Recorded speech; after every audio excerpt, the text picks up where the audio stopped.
আজকে সকালবেলা উঠে ভাই বোনদেরকে নিয়ে চলে আসলাম বিলে শাপলা ফুল এবং ধানের শীষ তুলতে। ধানের শীষ এবং শাপলা ফুল দিয়ে কি করব সেটা তোমরা একটু পরে জানতে পারবে। আজকে হচ্ছে অগ্রহায়ণ মাসের পয়লা দিন, মানে পয়লা অগ্রহায়ণ। ফুল এবং ধানের শীষ উঠানোর পর বোন শাড়ি পরে এদিকে রেডি হয়ে নিল। কি তোমরা কি কিছু বুঝতে পারছো কি হতে চলেছে? আসলে পয়লা অগ্রহায়ণে আমাদের বাড়িতে সবাই মিলে ইতি পূজার ঘট বসায় এবং সকাল থেকে সেটারই প্রিপারেশন চলছিল। এখন চলো সবাই মিলে ইতি পূজার মন্ত্রগুলো শুনে আসি কেমন করে বলে। ইতির কথা শুনে এলাম, এ কথা শুনলে কি হয়?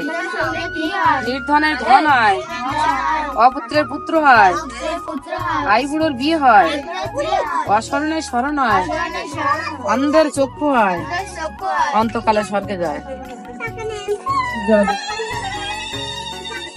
কি মন্ত্রগুলো তোমাদের কাছে কেমন লাগলো অবশ্যই কিন্তু কমেন্ট করে জানাবে। আর এই পূজা কিন্তু প্রতি রবিবারে রবিবারে হয়ে থাকে। আবারও দেখা হবে সামনের রবিবারে।